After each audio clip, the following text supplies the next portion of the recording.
존경하는 장현국 의장님과 우리 도의원님 여러분, 신축년 새해 복 많이 받으시기를 바랍니다. 의원님들의 가정에 행복과 여유가 가득한 한 해가 되기를 기원합니다.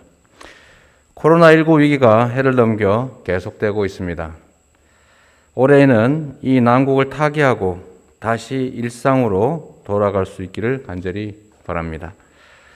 2021년도 제1회 추가 경정 예산안에 심의 의결을 요청드리면서 제안 설명을 드리도록 하겠습니다. 국내 최초로 코로나19 확진 환자가 발생한 지 1년이 지났습니다. 그때는 코로나19가 우리의 일상을 송두리째 빼앗아갈 것이라고 누구도 상상하지 못했습니다.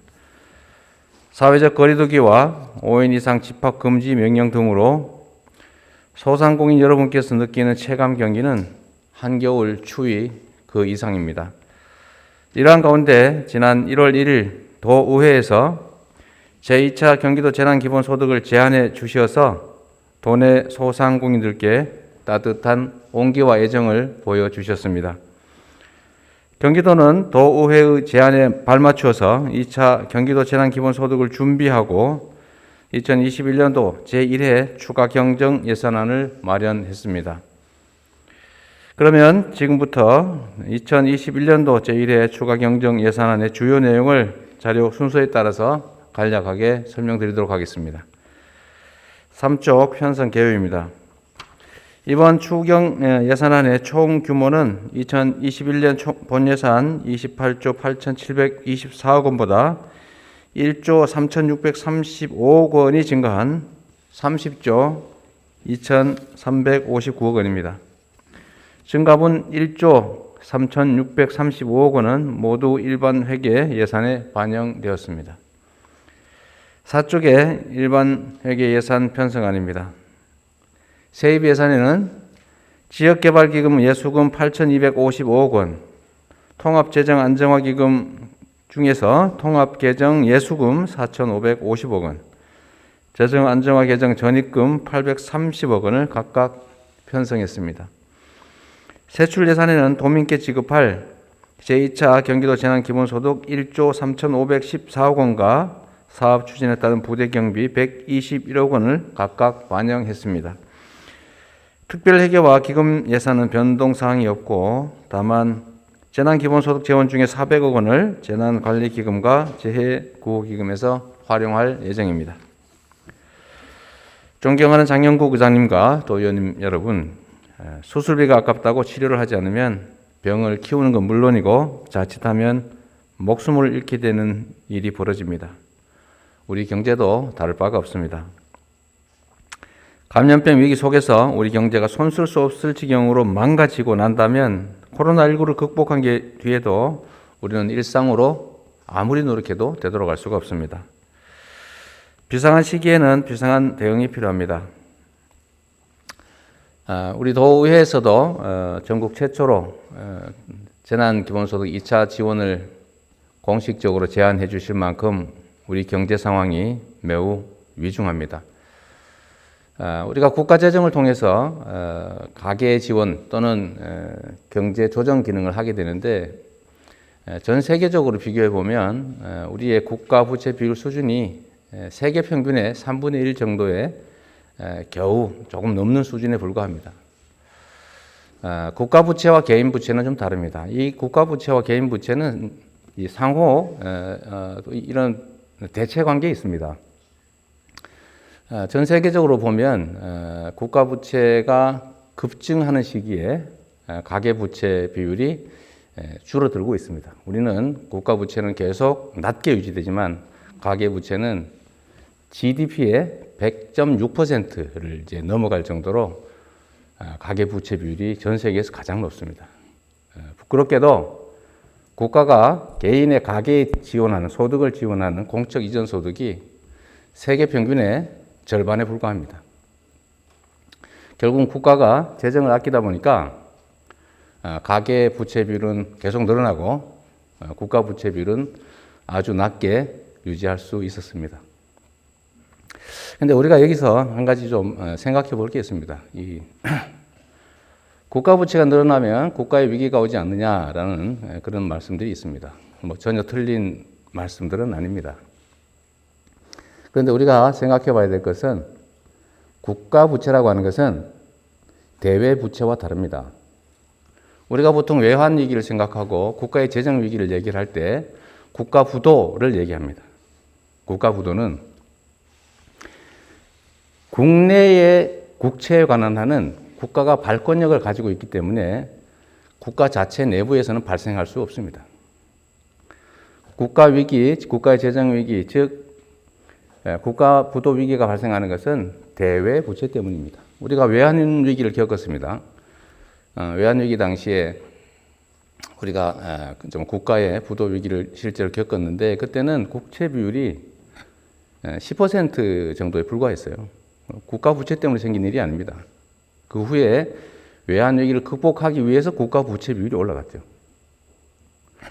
그래서 우리가 일반적으로 생각하는 것과는 다르게 국가 부채 비율은 대외 신용도에 영향을 미칠 정도로 다른 나라보다 더 높거나 다른 나라에 비교해서 문제가 있을 때 걱정할 일이지 다른 나라보다 3분의 1 이렇게 매우 낮게 유지했다고 칭찬받을 일도 아닙니다. 국가가 가지고 있는 재정 여력을 쓰지 않고 쓸데없이 아껴서 사장시킨 결과가 되기 때문이죠. 최근에 다행히 이 문제에 대해서는 의견들이 대체적으로 모아가는 것 같습니다. 확장 재정 정책이 필요하다라는 점에 대해서 여야 특별한 의견들이 없는 것 같아요. 다만 어떤 방식으로 확장 재정 정책을 집행할 것이냐가 문제가 되는 것 같습니다. 그런데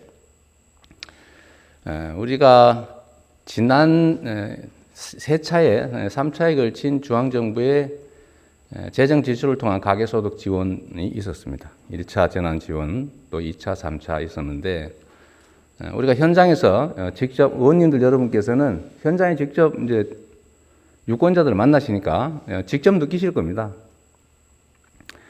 1차 재난 지원금은 13조 원대, 2차는 8조 원, 3차는 9조 원 이렇게 집행하고 있는데 여러분들이 현장에서 보시기에 소상공인들의 매출이 늘어나고 경제가 좀 견딜만 하구나라고 느낀 게 2차, 3차는 아니었을 겁니다. 지금도 역시 마찬가지입니다.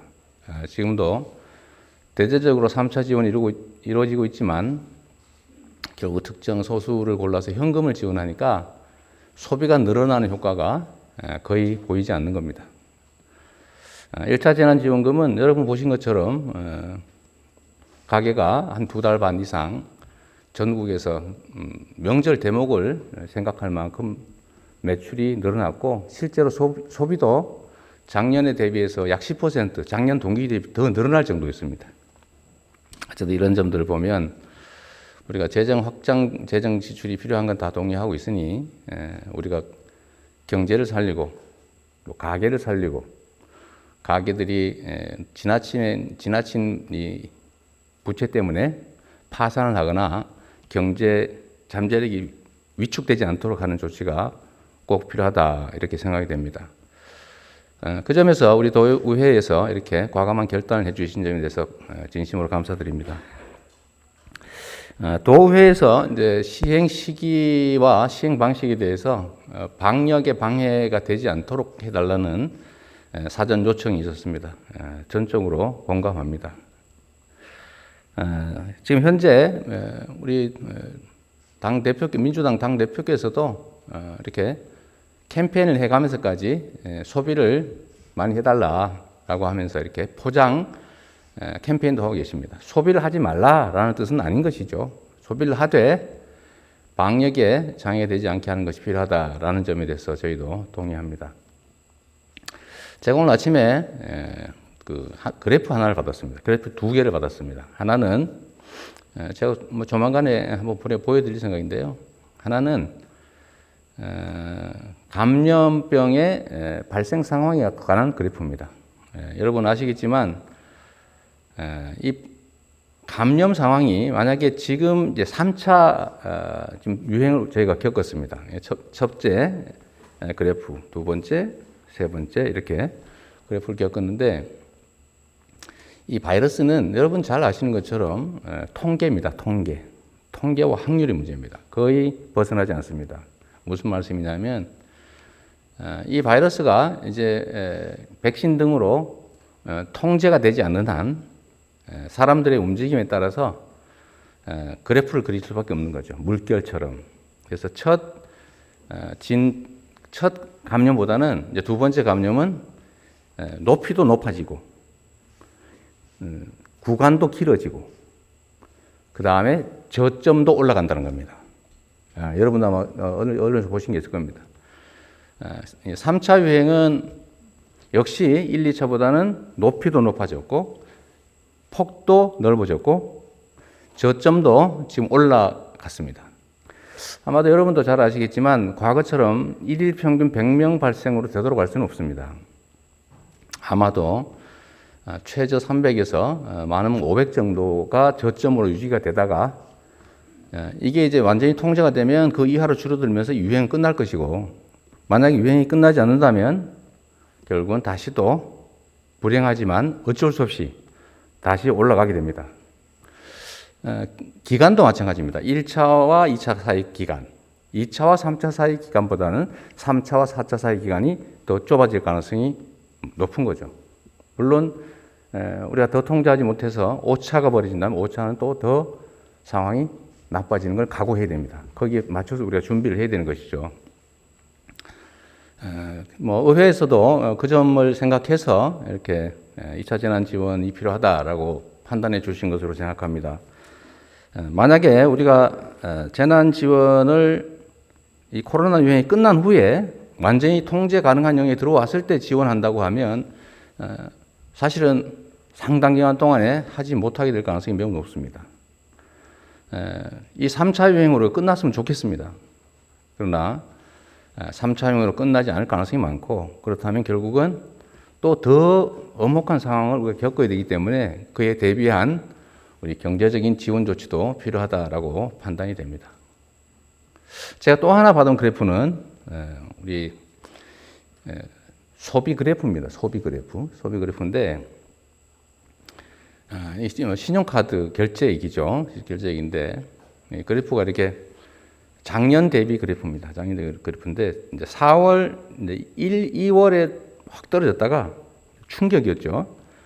4월 정도에 다시 복구가 돼서 5, 6월에는 아주 고점이 작년 대비 109%, 즉 작년보다 매출이 9% 더 많을 정도로 올라갔습니다. 그건 재난기본소득 또는 정부의 1차 재난지원금 때문인 게 분명하죠. 그 후에 8, 9월 정도에 떨어졌다가 다시 살짝 올라갔다가 한 98, 90을 왔다 갔다 하다 지금은 11월부터 다시 쭉 떨어지기 시작해서 현재 상태로는 60% 초반이 됐습니다. 즉 전체적으로 카드 사용액이 총액이 작년 대비 거의 절반 정도밖에 안 된다 그런 말씀인 거죠. 얼마나 현장이 어려울 것인지는 우리가 짐작할 수가 있습니다. 제가 말씀이 좀 길게 됐는데 말씀을 좀 길게 드렸는데 여러분들께서도 좀 이해를 해 주십사 하는 것이고요. 사실은 의회에서 그 제안을 해 주신 후에 저희가 곧바로 이제 저희가 안을 내고 추경안을 내고 결의되는 대로 곧바로 집행하려고 사실 생각은 했지만 저는 그게 사실은 제 판단으로는 맞다고 생각합니다. 최대한 빨리 지원하는 것이 아마 지나고 보면 그게 맞았을 것으로 판단될 거로 생각합니다.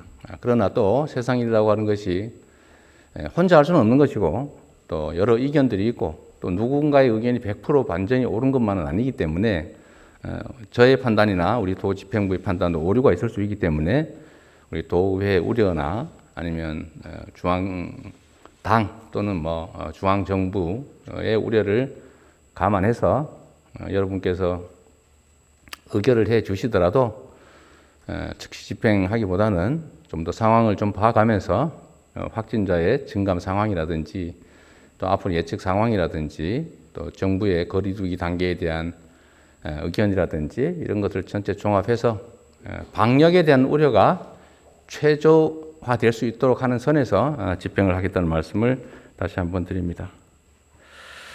이번 추가 경정 예산과 2차 경기도 재난기본소득 지급으로 가게가 살아나고 또 지역 경제가 살아날 수 있도록 최선을 다하도록 하겠습니다. 사안의 시급성과 중요성을 고려하여 원하는 대로 신임이 의결해 주시기를 당부드리면서 감사 말씀을 마치도록 하겠습니다. 고맙습니다.